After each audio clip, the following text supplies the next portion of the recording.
Bienvenidos. El día de hoy vamos a hablar sobre lo que es la disfunción eréctil. Este es un tema de la cátedra de urología dirigida por el doctor Mario Braganza, tutor, y su alumno Israel Carrillo, presente. Vamos a hablar sobre la anatomía del pene. El pene está formado por dos cuerpos cavernosos y un cuerpo esponjoso, en cuyo interior alberga a la uretra, y todo esto está cubierto por una capa subcutánea laxa y la piel.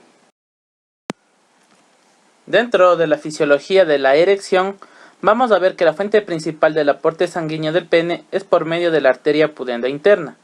El drenaje venoso va desde los sinusoides periféricos que se unen para formar el plexo venular subalbugíneo, antes de emerger como venas emisarias.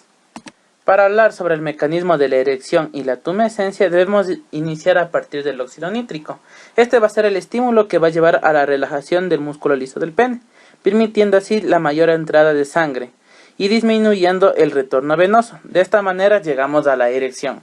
Luego va a producirse la contractura del músculo liso. De esta manera va a disminuir el aporte sanguíneo y el drenaje venoso va a aumentar, por lo cual el pene va a regresar a su estado de flacidez. Para hablar de la función de los componentes penianos durante la erección, vamos a iniciar con los cuerpos cavernosos, que se encargan del sostén del cuerpo esponjoso y del glande. La túnica albugínea, que contiene y protege al tejido eréctil y proporciona rigidez a los cuerpos cavernosos. El músculo liso, que regula el flujo de la sangre hacia el interior y exterior de los sinusoides. El músculo isquiocavernoso, que facilita la llegada de sangre hacia la parte distal para acelerar la erección, proporciona rigidez peniana adicional durante la fase de erección rígida. El músculo bulbo cavernoso comprime el bulbo para ayudar a expeler el semen. El cuerpo esponjoso proporciona una cámara estrecha presurizada para permitir la expulsión del semen de la uretra, y el glande actúa como un amortiguador. Para hablar de la neuroanatomía y neurofisiología de la erección, tenemos que recordar que la inervación del pene es autónoma, es decir, simpática y parasimpática, y además somática, que va a usar las vías sensitivas y motoras. En un principio, desde las neuronas en la médula espinal y los ganglios periféricos, los nervios simpáticos y parasimpáticos se unen para formar los nervios cavernosos, los cuales envían mensajes al plexo sacro, que a su vez envía mensajes hacia el pene. La contracción de los músculos isquiocavernosos produce la fase de erección rígida, y para la eyaculación es necesaria la contracción rítmica del músculo bulbo cavernoso. En la neuroanatomía y neurofisiología de la erección, debemos iniciar a partir del nervio parasimpático, el cual va a estimular que se libere la acetilcolina, y por ende se va a liberar lo que es el óxido nítrico. Este óxido nítrico estimula a la guanilato ciclasa, que es la enzima que produce el GMP cíclico a partir del GTP. ¿Qué va a hacer esto? Esto incrementa el GMP cíclico dentro de las células musculares, lo cual va a hacer que se abran los canales de calcio en las áreas de almacenamiento, es decir, el retículo sarcoplásmico. Dentro de la célula, los elementos contráctiles ya no forman los puentes cruzados, debido a que ya no hay calcio. En este momento la célula se relaja, causando la tumescencia propia de la erección. Tipos de erecciones. Existen tres tipos: erecciones psicógenas, reflexogénicas y nocturnas. La psicógena es producida por estímulos recibidos por el cerebro. Las reflexogénicas son el resultado del estímulo directo sobre el pene y los tejidos circundantes. Y las nocturnas se producen durante la fase del sueño REM. Se cree que su función es proporcionar oxígeno a los tejidos del pene de forma periódica. Vamos a hablar sobre la clasificación. Existen tres subtipos: orgánica, psicógena y mixta. La orgánica, estas pueden ser secundarios a lesiones vasculares, lo más frecuente, o neurogénicas, hormonales o locales. La psicógena es debido a disfunciones del mecanismo eréctil sin lesiones físicas de los nervios.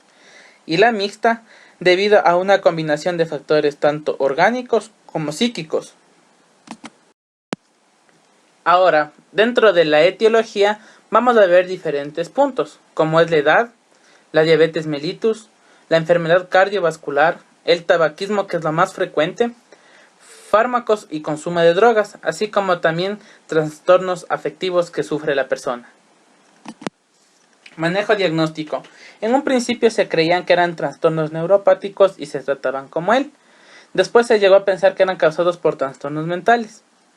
Pero en 1970 se produjo el advenimiento de la era de la cirugía segura y eficaz para el manejo de la disfunción eréctil, para que luego en 1980 el boom con el descubrimiento accidental de que un agente vasodilatador inyectable podía provocar una erección normal en ausencia de estimulación sexual fue el puntapié para iniciar en 1998 con el tratamiento farmacológico, muy eficaz con el inhibidor de fosfodiesterasa sildenafilo. El enfoque diagnóstico va a estar orientado de acuerdo a los objetivos del paciente y de su pareja, así también como de la edad, el estado general y la condición médica que tenga el paciente.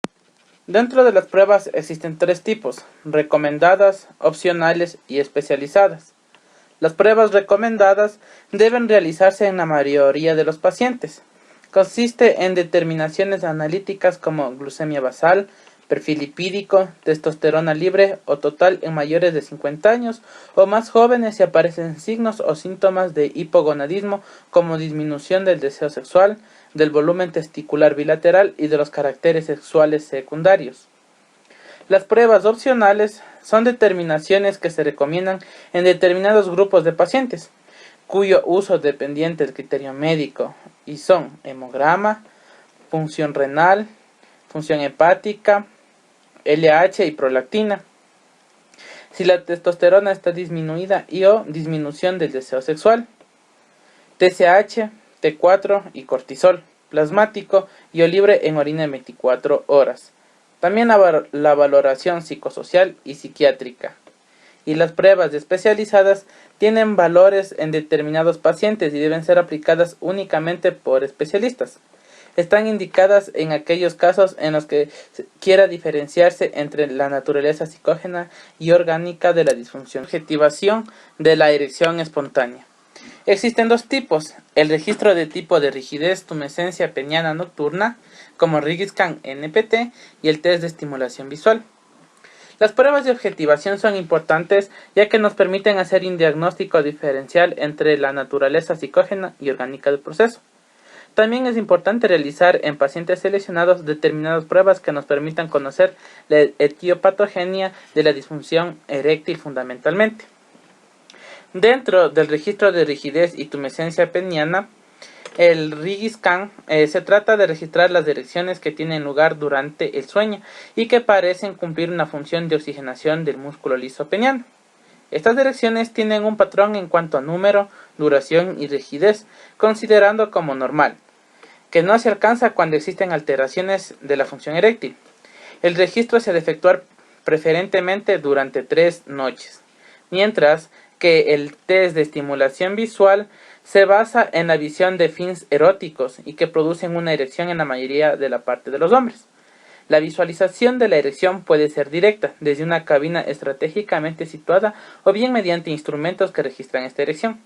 Generalmente se conecta con el RigiScan al paciente y se proyectan películas eróticas registrando la presencia o ausencia de tumescencia y rigidez. Ante la presencia de erecciones se descarta organicidad. Una respuesta negativa no nos descarta el origen psicológico ni el orgánico.